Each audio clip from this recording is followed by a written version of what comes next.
Perkenalkan, nama saya Cisya Rika Adrilia Brustepu. Di video kali ini saya akan menjelaskan isi penting yang saya dapat dari buku, yaitu untuk memenuhi tugas Critical Book Review atau CBR saya pada mata kuliah Pendidikan Kewarganegaraan.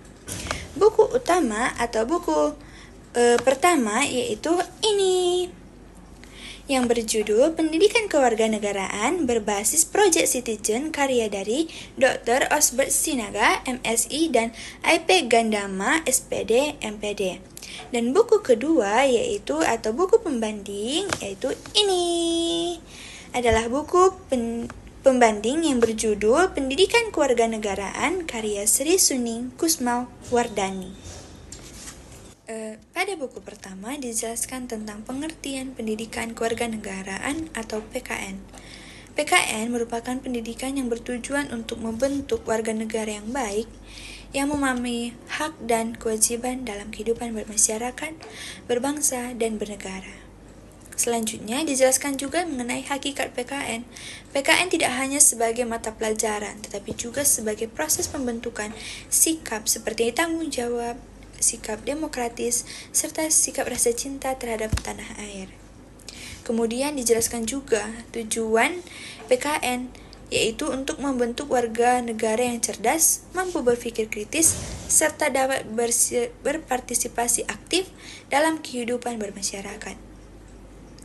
Dan dalam buku ini juga dijelaskan 3 komponen penting PKN, yaitu pengetahuan, keterampilan, dan sikap. Artinya, peserta didik tidak hanya dituntut untuk mengetahui, tetapi juga mampu bertindak dan berperilaku sebagai warga negara yang baik.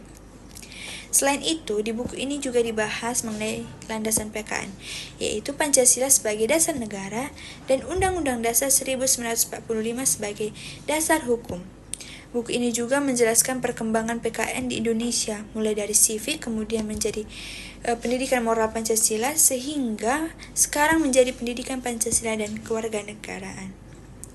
Selanjutnya dibahas tentang tantangan PKN di era modern, seperti penyebaran hoaks, rendahnya kesadaran moral, serta pengaruh perkembangan teknologi. Yang terakhir, di buku ini juga dijelaskan bahwa PKN memiliki peran penting dalam mempersiapkan generasi muda menghadapi masa depan, terutama pada menghadapi bonus demografi pada tahun 2045.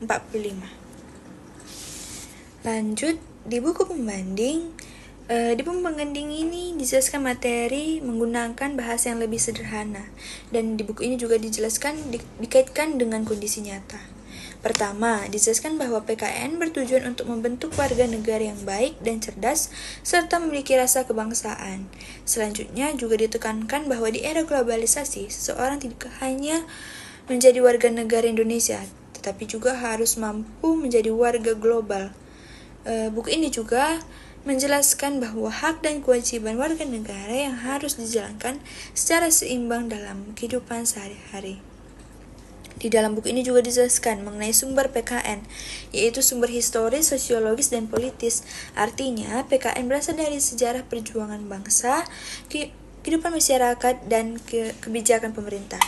Buku ini juga membahas perkembangan PKN dari sebelum kemerdekaan hingga sekarang, yang menunjukkan bahwa PKN terus mengalami perubahan sesuai dengan perkembangan zaman.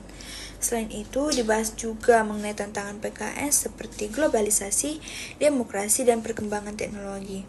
Terakhirnya, buku ini juga menekankan pentingnya PKN dalam mempersiapkan generasi muda agar mampu menghadapi perubahan di masa depan, sama seperti buku utama tadi, juga untuk masa depan atau tantangan bonus demografi di tahun 2045. Selesai sudah penjelasan dari kedua materi dalam buku tersebut. Dari kedua buku tersebut dapat disimpulkan bahwa pendidikan kewarganegaraan memiliki peran yang sangat penting dalam membentuk warga negara yang cerdas, bertanggung jawab, dan berkarakter.